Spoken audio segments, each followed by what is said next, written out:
want to help me? We've got an awful lot to get on with. Oh, when are you going to make a start? The garden's in an awful mess. I put all your old clothes out, but it's such a jungle out there, you should wear your safari jacket. I've even warmed your Wellingtons. Terry, you are listening, aren't you? Oh, sorry, love. Did you say something? Huh? Yes. I was just asking why you've suddenly gone deaf. Pardon? You heard. Look, today is Sunday and I need a rest. Well, you've only just got up. I know, and it was an effort. That's why I'm having a rest. Look, we've got to get everything ready. Malcolm and Beatty are coming today. And you know Beatty, how she is, very house-proud. Oh, don't bother with it. I mean, it's her house she's proud of, not ours. Terry, there are lots of little things to be done before they get here, if you wouldn't mind. No, all right, June, you carry on. I won't mind. I meant you. The grass needs mowing, the weeds are a foot high. Oh, and the kitchen sink's bunged up again. Look, I have been working all week and I need a rest. Oh, really? And what about me? What do you think I've been doing all the week? For a start, you bunged up the kitchen sink. I've been flogging myself to death all week to earn a living, June, in order to support you, June. If I hadn't, you'd be in the cart. Come to think of it, you are, and I'm the poor, unselfish horse that pulls it. All right, forget it. I can see I'm flogging a dead horse. Look, I'm entitled to have my day off, and everything gets done round here eventually. You know that. I can vouch for it. Good. I'm the one who does it. I just don't feel like dashing around on my day off doing odd jobs, and that is that. Cooey, anyone at home? That can't be Malcolm and Beatty already. Hello, I'm Cynthia Hunter from the house opposite. I moved in yesterday. Oh, hello, I'm Hello, how do you do? And the corpse that just came back to life is my husband, Terry. Do come in, do come in. I do hope you'll enjoy living opposite. I know I will. After all, it will improve the view.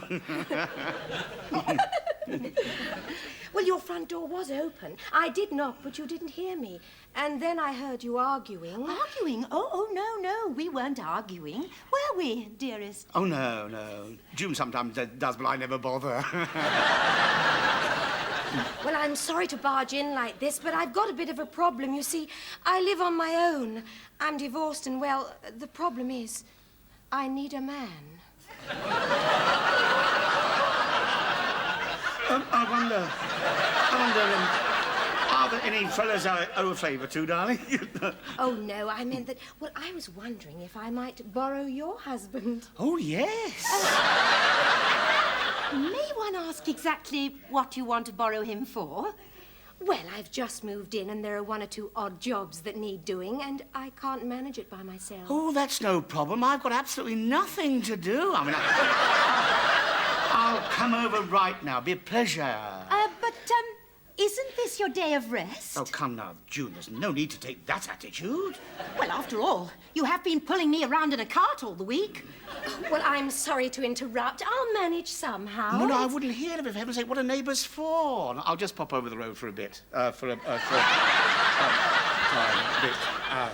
Shall we go? Are you sure you don't mind? Oh, not at all. While he's away, it'll give me a chance to polish up his harness. Mm-hmm. Can't very well refuse. Well, no man is an island. Just don't try any offshore exploration. It'll just be a couple of little jobs. I shan't be a few minutes. Oh, dear. Oh,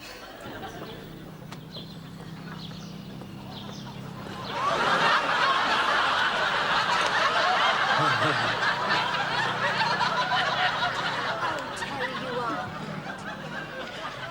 Is that the last one? It's only taken you 2 hours. And Terry, I just want to thank you. Perhaps you could help me lay the patio next weekend. And Terry, when you've finished, come into the house. I want to show you my appreciation.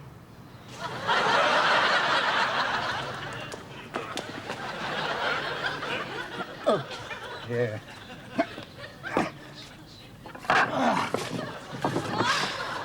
It's only taken you 2 hours, Terry.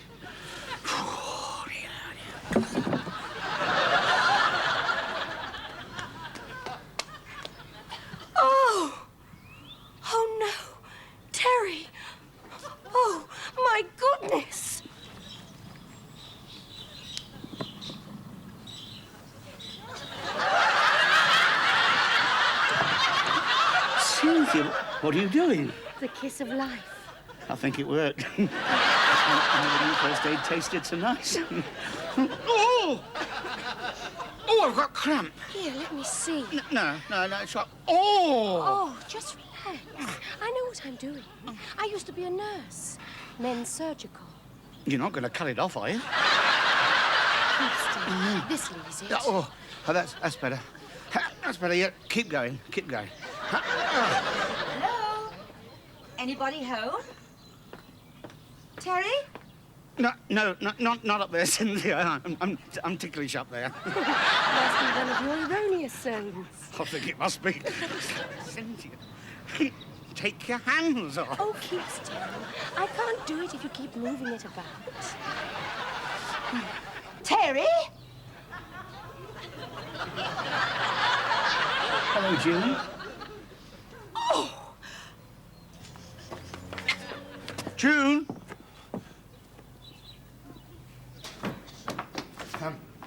It's me, Terry. Oh.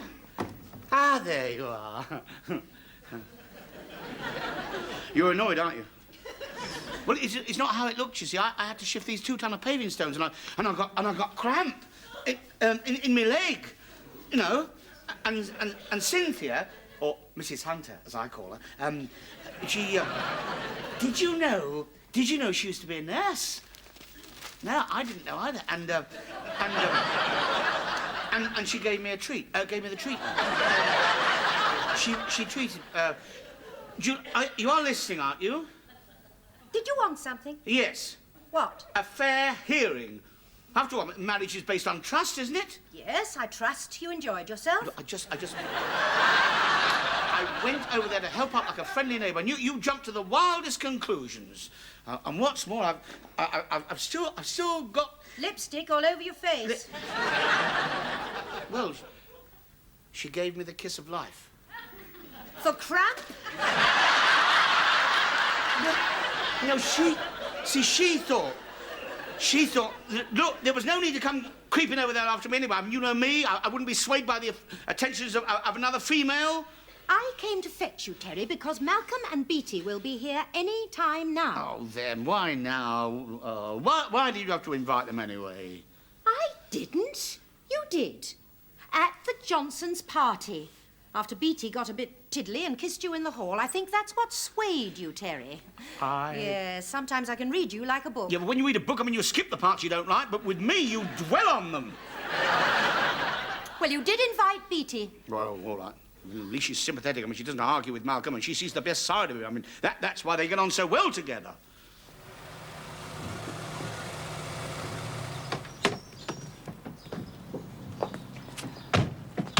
Don't you slam that door at me, Malcolm. Oh, shut up, you silly cow. I see. Well, if we're using farmyard language, I think that you're a male chauvinist pig. All right, Beatty. If I'm a male chauvinist pig and you are my wife, that makes you a sow. What? I withdraw the word cow and substitute sow. Sow. You creep. Pigs don't creep, they trot. And I'm sure her attitude will set you an example, June. You'll see what I mean. Hello, Malcolm. Don't bother to talk to me, you fourth-rate Casanova. I'm not speaking to you. That suits me, Terry, June. It'll be a welcome relief for my eardrums. Don't change the subject. I know what you've been up to. Hello, June, Terry. You and that secretary of yours. Don't trust you to jump to the wrong conclusions like some overactive kangaroo. I'm sorry about this. And what's more... Don't talk to me! You men are all alike. Who is in the fact now? Where are you... Yes, I see. Her attitude does seem commendable, darling. Yeah, they're sitting in opposite corners of the living room just glaring at each other. What should we do? Ring a bell and tell them to come out fighting. No, you go and tell her she's being stupid. I've come to the conclusion it's her fault. You said she was very sympathetic. It could be his fault. There you go again, jumping to conclusions. Well, I don't think that you should interfere. Well, why bother to turn up here just to have a row? We were doing all right on our own. I'm making some coffee. It'll soon blow over. Well, I hope so. I don't fancy spending the day refereeing a 15-round middle-age contest.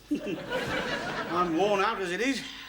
After After your activities this morning, I'm not surprised. Oh, you do go on. If you went on at Malcolm like that, do you know what he'd say? Stupid bitch. Women, oh, God. Oh, I'm sorry about this, but since the kids left home and she's got herself a job, she's gone all peculiar. Established her real identity, she says. Well, perhaps she has. Yes, Attila the Huns. And she's got some crazy idea that I'm having an affair with my secretary. I mean, would you believe it? Yeah, of course not. You aren't, are you? Well, not exactly. Terry, I don't think you should interfere. Look, I know. I don't want to hear about him and his secretary unless he insists on telling me. Well, it started like this. I was in bed with Flu. With who? Flu! Oh, sorry. Now, Peter's not there these days, out from morning till night, career mad. So I'm there all on my own at death's door. And does she care? Oh, no. Preserving her identity is much more important than preserving me. You only had a touch of flu, Malcolm. June, would you keep out of this, please? It's got nothing to do with us. All right, I'll take Beatty a coffee. I expect she needs someone in her corner. Go on, then. What happened? Now, I phoned Marilyn, my secretary, and she came round to look after me. Well, while I was in bed, she Yeah? Yes, she made me. She made me. Yeah? She made me some hot soup. Oh, really? Yes. Well, I've always been faithful to Beatty, more or less. Anyway, Beatty came home unexpectedly and found my secretary sort of leaning over me with her face sort of near mine, sort of plumping my pillow. She wasn't giving you the kiss of life, was she, Malcolm? June, please. You don't give the kiss of life for influenza. Why not? Some people get it for cramp. Excuse me, the sugar, thank you. Sometimes I wished Adam had kept his ribs to himself. I bet they're both in now, eagerly discussing the whole thing. Knowing women, I wouldn't be at all surprised. I expect they're both in there, commiserating with each other. Oh, knowing men, it wouldn't surprise me. And I bet they think you're telling me all about it. Oh, yes. Anyway, as I was saying, he didn't come home till midnight. No, really? And what did you say to him? And Beatty will naturally assume I'm telling you all my troubles. Yes, typical, isn't it? Typical. Yes. Yeah. Where was I?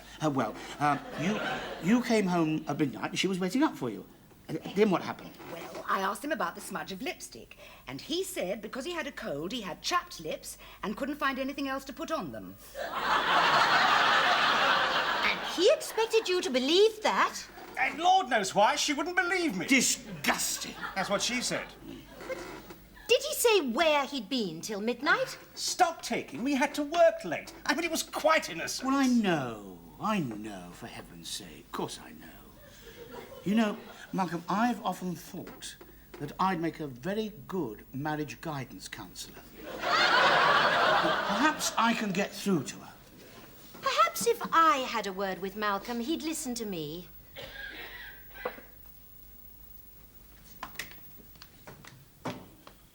Where are you going? Well, as they're not talking, I thought I'd have a word with Beatty on Malcolm's behalf. Oh.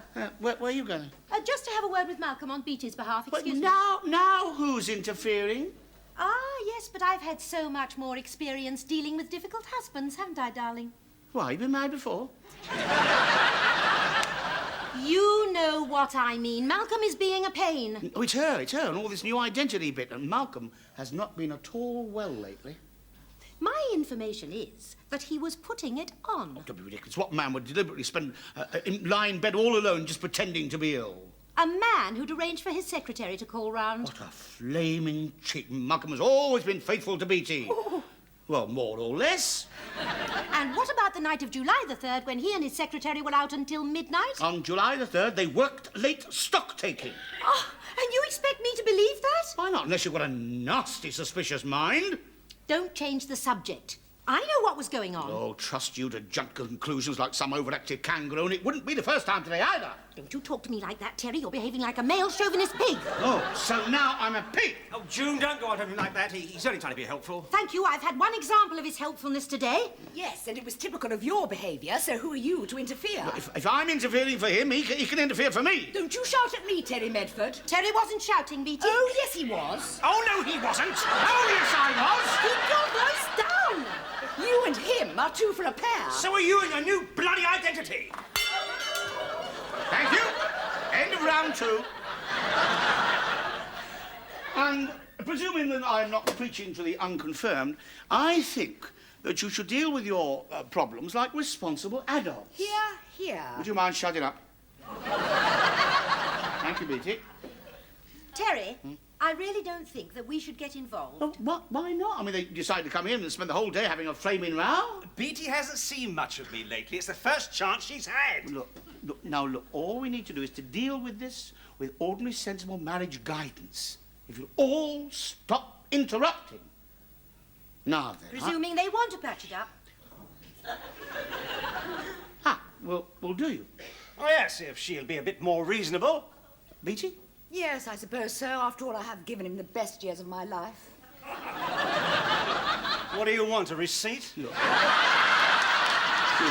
June, come on. Take him out. Give him a stroll around the garden. I want to talk to Beatty alone. I don't want to go for a walk around your garden. June, please. Oh, come on, Malcolm. You can help me get the lunch. Oh, yes. It'd be nice to have some home cooking for a change. Good. Now, Beatty, I'm going to treat this quite fairly and in a completely unbiased way. I think I should start by telling you exactly why it's all your fault. Well, I think this is unblocked now, June. You know, as a husband, unblocking sink seems to be my only strong point. I still don't think it's a good idea, Terry trying to solve your problem. It's rather like asking a man with a lighted match to look for a gas leak. They've only been in there a minute. Give him a chance. I mean, he can't make things any worse. There you are. Good. How's lunch coming along? What happened? What happened where? In there, you and Beatty? Oh, that, Beatty. Well, she, We thought we heard the front door slam. Oh, did you? Oh, no. Point is that, I think I have resolved the problem, in a way. How? Well, she's left you. Hello, June, love. Hello. Oh, what a day. I'm absolutely exhausted. Oh, dear. How's Malcolm? Oh, I think he's getting over it. I should damn well hope so. He's been here almost a week. Perhaps they'll patch it up soon. Why not? I mean, she's only one of her sisters. Did he say when he was going home? He said he can't face living in an empty house. Perhaps he'd leave if we moved out. Terry, you shouldn't have got involved. You only made it worse. I know. It was all my fault. I'm sorry. Still, I mustn't blame him. Still, in any case, the spare room wasn't being used. I mean, you can stay there. It's the least we can do. Evening, Terry. Hello, June. Hello. Oh, this tonight's good. That's better. Thank you. Slippers, good. Now, just a minute. You know, you are lucky. Nice home, attractive wife, drink, slippers. You've got the lot, Terry. I envy you. No. I think I'll go out, darling. I promised old Mrs. Johnson I'd go round and sit with her one evening, and I'm sure you and Malcolm have things to discuss. I'll go and get ready. No, look. Do you mind if I say You something? know, I feel very lost without my home comforts. Well, I hardly say that, mate. Like you, I've been married for over 20 years. Still, I've no regrets of you. No, not really. No, although I had intended marrying a rich girl who'd be too proud to see me work. Well, I never married for money. You can borrow it cheaper. But you know, Terry, all my life I've only really known one woman. Oh, who was that? Beatty. Oh, sorry. Now, of course, being married means that you don't get the chance to know any other woman. It's like a tourniquet. Cuts down your circulation. I feel very depressed about Beatty leaving me. Cheer up. Plenty more fish in the sea. I mean, change might do you good. And as you said, you're like me. You've been swimming around with the same old halibut for over 20 years. I mean, now you're on your own. We can take your pick. No, I don't think I'll bother. I don't know anyone suitable, apart from my secretary. I was getting fed up with her anyway. Well, look, providing you don't tell June I told you, but there is a very attractive divorcee living opposite, Cynthia. She's lonely and available. How do you know? Oh, I got the message loud and clear, yeah. She's rather keen on me, actually. I don't want to rush it. Terry? Yeah? I'm just going. Could I have a word with you? Yeah, of course you can, of course I can. Come on. What were you talking to Malcolm about? Oh, just jollying him along, you know. Well, Don't jolly him over the road to Cynthia Hunter's. Well, now, how did you know? Well, as I said before, darling, I can read you like a book. And you can close the chapter on that idea. No, I was just giving, practical assistance. But I won't, all right. But don't fuss. Can I run you over to Mrs. Johnson's? No, thanks. It's only about 10 minutes' walk. And I need some fresh air. June, wait a minute. What's the matter? Aren't you getting the message loud and clear? I shall be back to get the dinner, and I think perhaps we'll have the same old halibut. Bye. Terry, a word, if you please. If life's a bowl of cherries, why do I always get the pips? This Cynthia, alone, attractive, and available. I like it. No, forget it. Forget it, you've only just mentioned Yeah, it. but circumstances change, and I'm in enough trouble as it is. Oh, I see. Keeping Cynthia for yourself, is that it? How very selfish. Considering it's your fault I'm in this awful situation, and furthermore... All right. I'll have a word with her if I get a chance, but don't tell June. Well, of course not. Actually, I'm not doing anything this evening, so just pop over there, would you, old boy, and tell her I'm on tap? No? Oh, no. Oh, yeah. No, I'm sorry. No, you can't talk me into it. I'm not going to do it. Terry? Cynthia? It's me, Terry. Two-Ton Terry, paving slabs. Yes. Are you doing anything this evening? Oh, good. Tell her I'm 39. So you're on your own? Well, good. I'd like to have a word with you. Yeah. No, I better not come over there. People talk, what people are. Yes, aren't they? Yes. But where? Where? Yes, I know it. Right, in about 10 minutes then. Right, bye. Thank you, Terry. At times like this, one is proud to have such a friend. A friend who's doing his best to provide me with a pleasant companion to ease my awful loneliness. I appreciate it. Yeah, well, I only just... I do hope she's well endowed. Oh, not off. She just bought 2 ton of paving slabs. Big uns, they are. Big uns.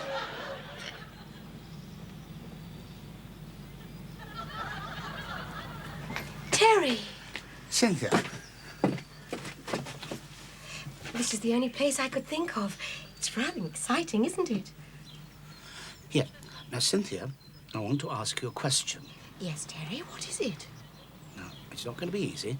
You see, I get the impression that being divorced, you are rather lonely.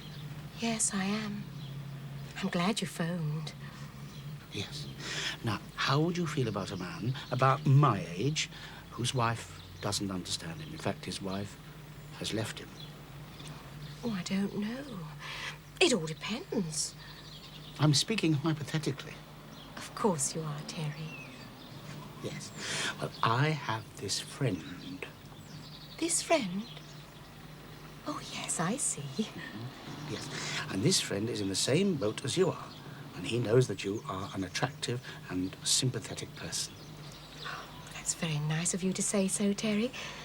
But what does this friend have in mind exactly? Well, he'd like to take you out and get to know you. Oh, I'd like that. You would? Yes, I would. He will be pleased. Good, I'm glad. And where does this friend live? At the moment, 26 Elm Tree Avenue. But that's your address. I know that. Oh, Terry, you don't have to pretend anymore. It's you, isn't it? Hey? Oh, you silly fool. Come here.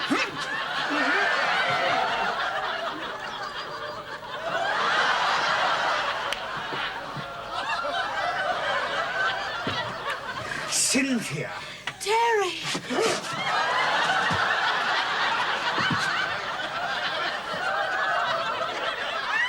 Terry! Oh, my God, not again. Yes. No, June, wait. Look, I was doing it for somebody else. Okay. I'm going home. Mrs. Johnson was out, and as far as I'm concerned, so are you. Good night.